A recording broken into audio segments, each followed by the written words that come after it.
Bismillahirrahmanirrahim. Assalamualaikum warahmatullahi wabarakatuh. Salam sejahtera untuk kita semua. Om Swastiastu, Namo Buddhaya. Salam kebajikan, Sampurasun. Semoga seluruh makhluk hidup di semesta ini selalu berbahagia, baik yang kelihatan maupun yang tidak kelihatan, di setiap ruang dan waktu, di semua tingkatan. Dan semoga kita semua di sisa kehidupan kita selalu menjadi sumber cinta, sumber kedamaian, sumber ketentraman, sumber cinta kasih bagi semua makhluk. Saya tiba-tiba dikasih judul ceramah itu sama pengatur acara. Padahal katanya hari ini mau dialog. Karena saya ditanya, ya udah, saya bicara semampu saya.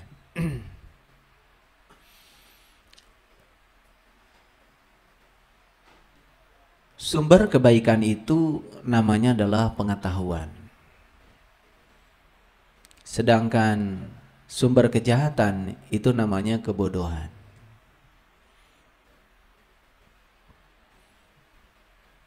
Jadi pengetahuan itu merupakan salah satu dasar dari 5 dasar kebenaran. Leluhur yang sudah mencapai peradaban yang tinggi secara spiritual, mereka itu meninggalkan simbol-simbol pengetahuan itu dalam berbagai segi kehidupan.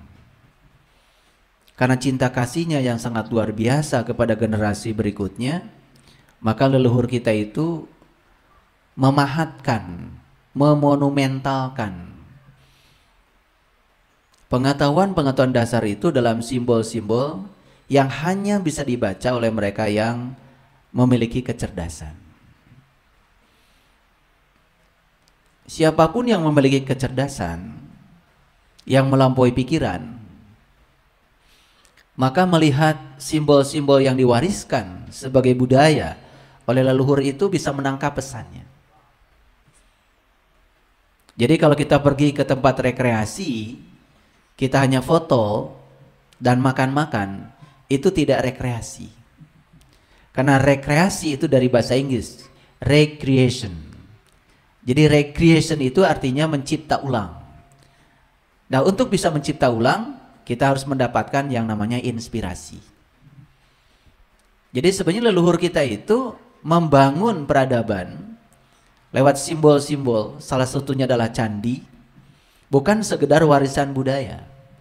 Tetapi di belakangnya itu ada tanda-tanda, ada pesan-pesan yang ingin disampaikan kepada kita, karena beliau itu mengalami keterbatasan ruang dan waktu, tidak selalu hidup bersama dengan kita. Lalu simbol-simbol itu kemudian diabadikan dalam karya monumental. Kalau kita berbicara Candi Borobudur, sudah disepakati itu bukan sekedar warisan budaya lokal. Oleh UNESCO sudah diabadikan sebagai warisan budaya dunia. Dan diakui sebagai 7 keajaiban dunia. Itu warisan dunia itu, bukan hanya warisan budaya lokal. Diakui sebagai sesuatu yang sangat monumental dan luar biasa. Oleh karena itu sayang sekali kalau kita pergi ke candi hanya berfoto-foto, setelah itu makan-makan, setelah itu pulang. Pesannya tidak pernah kita bisa tangkap. Jadi kalau saya ditanya, ya apa makna hakikat dari simbol-simbol yang ada di candi, ya tentu saja jawabannya akan sangat luas. Barangkali saya senang kalau kita bisa berdiskusi ya. Tetapi sebagai bahan untuk diskusi, saya coba ya menjelaskan dari temuan pengalaman saya, sekaligus juga pengalaman spiritual saya, yang bisa menangkap pesan di balik itu. Candi Borobudur misalnya, Candi Borobudur itu kalau dilihat dari atas, dari ketinggian, itu persis seperti bunga teratai raksasa. Kalau di Bali disebut bunga lotus, disebut bunga padma itu. Itu lambang kesucian para leluhur.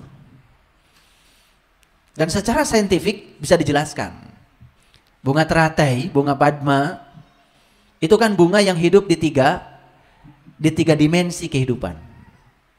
Kalau benih bunga teratai itu jatuh di lumpur,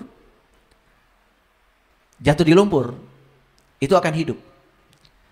Tetapi dia tidak sekedar hidup di lumpur. Dia akan melakukan suatu pertumbuhan yang akan menembus lapisan air.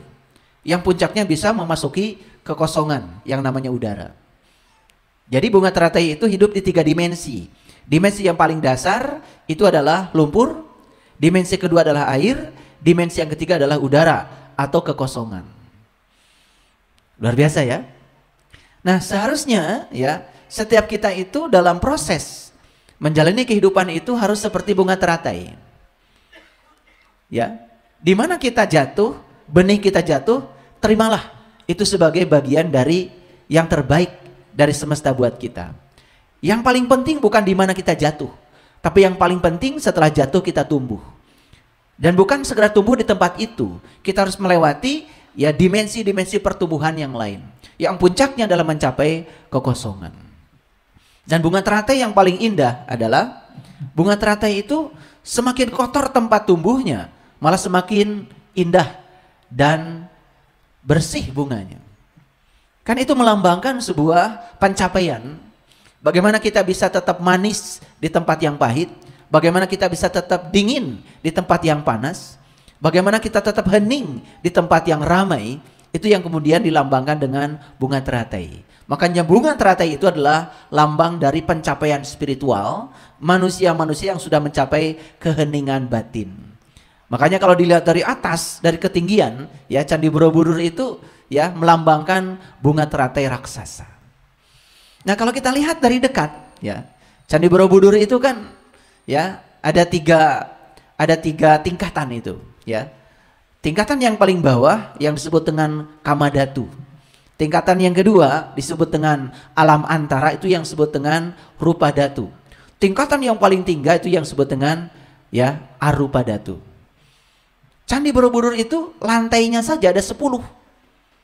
Ada 10 lantai. Ya. Lantainya. Tingkatannya ada 9. Di Kamadhatu ada di lantai yang kedua, ya. Satu tingkat di atas Undak. Itu dia cuma satu lantai saja, Kamadhatu itu. Di situ ada yang harus diperhatikan oleh kita. Yang pertama, relief. Relief yang ada di tingkatan Kamadhatu itu cerita tentang hukum sebab akibat. Yaitu cerita tentang alam-alam bawah. Ketika kita manusia banyak menciptakan sebab di tingkat hawa nafsu, maka dia juga akan mendapatkan akibat di tingkatan itu. Itu hukum sebab akibat itu. Naik ke atas yang namanya Rupadatu, itu lantai ketiga, keempat, kelima, keenam sampai ketujuh, itu ada 5 tingkatan. Di situ yang disebut dengan alam antara. Alam antara itu alam di mana manusia sudah mulai bisa mengendalikan hawa nafsu, tapi masih berada di kehidupan yang nyata. Maka relief yang digambarkan di situ pun sudah berbeda dengan relief yang ada di alam bawah. Nah, di tingkatan yang ketiga yang namanya Arupadatu, jadi sudah tidak ada wujud di situ, ya, sudah masuk bentuk-bentuk mandala di situ, ya. Di tingkat yang ketiga itu ada 3 tingkatan yang sampai pada stupa yang paling utama. Dan jumlah stupanya di Candi Borobudur itu 73. Itu angka-angka keramat itu. 7, 3. Dalam semua tradisi agama, angka 7 dan 3 ini angka keramat. Angka yang sangat kental dengan spiritual. Begitu luar biasa ya, leluhur kita itu. Merencanakan sebuah pembangunan, menitipkan pesan leluhur kepada kita itu lewat sebuah karya monumental yang sangat luar biasa. Kalau orang yang berkesadaran bisa membacanya. Kalau kita lihat wujud di bagian bawah ya di daerah Kamadhatu, itu bentuk candinya itu masih kotak ya. Makin ke atas itu bentuknya sudah berubah jadi lingkaran. Karena kotak dan lingkaran itu sangat berbeda secara geometris. Kalau kotak itu statik ya, kotak itu tidak dinamis. Makanya tidak pernah ada orang menciptakan ban, roda untuk mobil itu terbuat dari kotak. Semua ban itu lingkaran. Karena lingkaran itu mandala, kesempurnaan. Dan lingkaran itu jarak dari titik pusat ke bagian pinggirnya itu selalu sama. Kalau kotak kan tidak sama ya. Jadi kalau kita punya segi 4 atau persegi panjang, maka pusat persegi panjang atau pusat segi 4 ke titik-titik di sekitarnya itu tidak sama ya, jaraknya itu. Beda dengan lingkaran. Dan lingkaran itu lambang dari dinamika. Dan kotak biasanya berhubungan dengan kesempitan. Makanya orang yang masih ya mengkotak-kotakan manusia berdasarkan ini itu biasanya sudut pandangnya menjadi sempit. Beda dengan orang yang sudah luas sudut pandangnya, dinamis ya, sehingga mudah sekali untuk bisa menerima perbedaan apa adanya. Jadi kalau kita membaca tingkatan-tingkatan itu sebenarnya menceritakan tentang perjalanan kehidupan manusia. Jadi Kamadhatu itu menceritakan alam kehidupan manusia pada umumnya, yang masih dikendalikan oleh hawa nafsu, yang masih menimbulkan kebencian, masih menimbulkan fitnah, menimbulkan kerusakan, menimbulkan pembunuhan, menimbulkan perampokan, menimbulkan pencurian, atau sebab-sebab yang menimbulkan akibat kerusakan. Nah itu kalau kita baca reliefnya di alam Kamadhatu itu jelas sekali. Di situ ada yang ditindas, ada yang menindas, ya. Karena alam bawah seperti itu, ya, tindas menindas, saling menjelekan, tidak ada kasih sayang, ya, persaingan, kompetisi, saling menjatuhkan, itu alam bawah, alam bawah, alam bawah. Itu yang disebut dengan alam neraka barangkali, ya. Karena ketika manusia masih dikendalikan oleh kebodohan, belum memiliki pengetahuan, maka kebodohan menjadi sumber kejahatan. Itu yang saya sampaikan di mukadimah tadi. Maka siapapun yang masih dilanda kebodohan, maka sepanjang hidupnya itu hanya ya menghasilkan perilaku yang menimbulkan kerusakan. Karena kejahatan menimbulkan kerusakan. Beda dengan orang yang sudah berpengetahuan, selalu menimbulkan kebaikan. Di perjalanan tadi ada satu pertanyaan yang disampaikan oleh sahabat kita yang menjemput saya tadi. Ya, di kajian-kajian saya sering mengatakan bahwa hati-hati jangan jadi orang bodoh baik hati. Nah, kemudian ada yang nanya sama saya, gimana sih batasannya orang bodoh baik hati itu seperti apa? Saya gampang sekali menjawabnya. Kalau bantuan kita kepada orang itu menimbulkan orang itu tidak maju, tidak tertolong oleh bantuan kita, jelas bantuan kita itu tanpa pengetahuan, itu namanya kebodohan. Tapi kalau bantuan kita membuat dia jadi mandiri, membuat dia jadi dirinya sendiri, ya, tidak bergantung pada orang lain, maka bantuan itu berbasis pada pengetahuan. Jadi sebenarnya sangat sederhana ya, sangat sederhana. Kalau kita ingin tahu apakah seseorang itu berpengetahuan atau tidak, lihat saja dampak dari yang dilakukannya. Kalau dampak yang dilakukannya adalah kerusakan, jelas itu bukan pengetahuan, itu kebodohan. Walaupun kelihatannya seperti yang diceritakan adalah pengetahuan. Gitu. Makanya kalau ingin tahu orang ini berpengetahuan atau tidak usah pakai dalil apapun. Lihat dampak atau akibat yang ditimbulkannya. Kalau dampak dari akibat yang ditimbulkannya adalah kerusakan, jelas itu kebodohan. Tapi kalau dampak yang ditimbulkannya adalah dinamika, kebijaksanaan, pengertian, pemahaman, welas asih, cinta kasih, jelas yang dia sampaikan adalah pengetahuan. Nah, hebat kan ya para leluhur kita itu menggambarkan seperti itu. Nah, ketika manusia terus-menerus dikendalikan oleh hawa nafsunya, atau kegelapan pikirannya, atau kebodohannya, maka sepanjang itu manusia akan menimbulkan kerusakan di ruang kehidupan. Makanya manusia harus meniti ke dalam, melakukan proses untuk naik ke kesadaran yang lebih tinggi. Makanya ada yang namanya alam rupa dhatu. Rupa dhatu itu sebenarnya adalah proses, disebut alam antara, yang bisa mengantarkan manusia dari alam kebodohan, alam kegelapan, masuk pada alam terang benderang, yaitu alam kekosongan, alam kesunyatan. Nah, manusia yang sudah mencapai tingkatan stupa, apalagi stupa yang paling utama, ya untuk mencapai nirwana, untuk mencapai puncak kesadaran yang paling tinggi, itu harus melewati alam antara. Nah, di alam antara itulah manusia akan diproses bagi mereka yang mau. Tapi bagi mereka yang tidak mau untuk meningkatkan kesadaran, jelas semesta tidak akan menghendakinya. Jadi kalau Allah sendiri dalam Al-Quran mengatakan, yahdillahu linurihi mayyasha, aku akan menunjukkan pada cahayaku siapa yang aku kehendaki. Siapa yang dikehendaki oleh Allah untuk menuju cahayanya? Hanya mereka yang punya kehendak untuk berubah. Oleh karena itu maka perubahan harus dimulai dari diri kita sendiri. Nah kalau kita baca simbol-simbol di tempat lain, tentu saja banyak dan tidak akan cukup waktu. Termasuk juga ya arca, patung yang dibuat itu bentuknya lain-lain. Itu semua ada pesannya.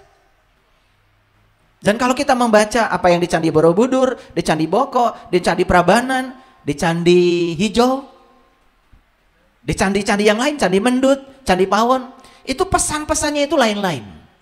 Luar biasa kecerdasan leluhur kita.